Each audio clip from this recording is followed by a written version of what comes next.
बुगुड़ा वनांचल पक्षरु जंगल निया प्रतिरोधक सचेतनता शिविर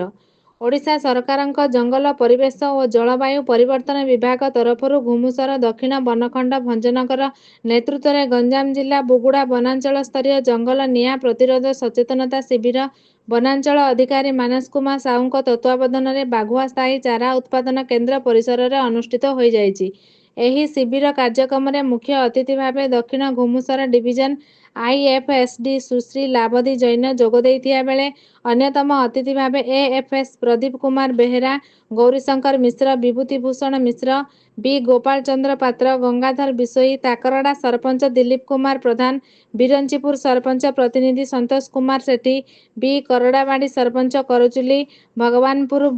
बुडुरुंगु सरपंच प्रमुख मंचासीन थिले। सर्वप्रथमे जगतरनाथ श्री जगन्नाथ निकट में उपस्थित अतिथि माने प्रदीप प्रज्वलन पूर्वक पुष्पांजलि देइथिले। तापरे जंगल में निया लागिले तार प्रतिरोध करने कौन कौन करबा दरकार एवं जंगल में निया लागिले आमे जनसाधारण कौन कौन क्षति हुए सबकिछि प्रांजल भाव बुझाइथिले। एही कार्यक्रम में वन विभाग गज साथी जंगल निया लिबाड़ी ग्रुप एवं प्रत्यक्ष अंचल जंगल सुरक्षा बाहिनी संघ माने उपस्थित रहिथिबा सह प्रकृति प्रेमी त्रिलोचन पंडा मध्य उपस्थित थिले। वनांचल विभागर समस्त कर्मचारी माने संपूर्ण सहयोग करथिले। तापर प्रभाव हम जो ओडिसा विकास कर भाबुते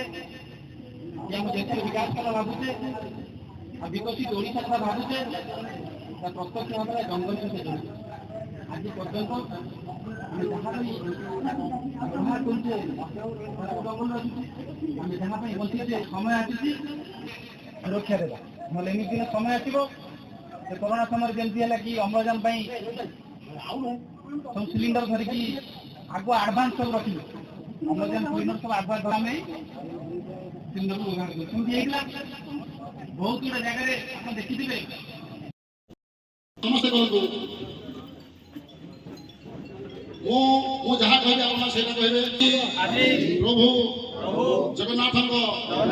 निकट में शपथ कर कहूँ कि जंगल निया लगाइबी ना जदि जंगल निया लगी थाए सुरक्षित भाव में निभाई जदि तुरंत जंगल विभाग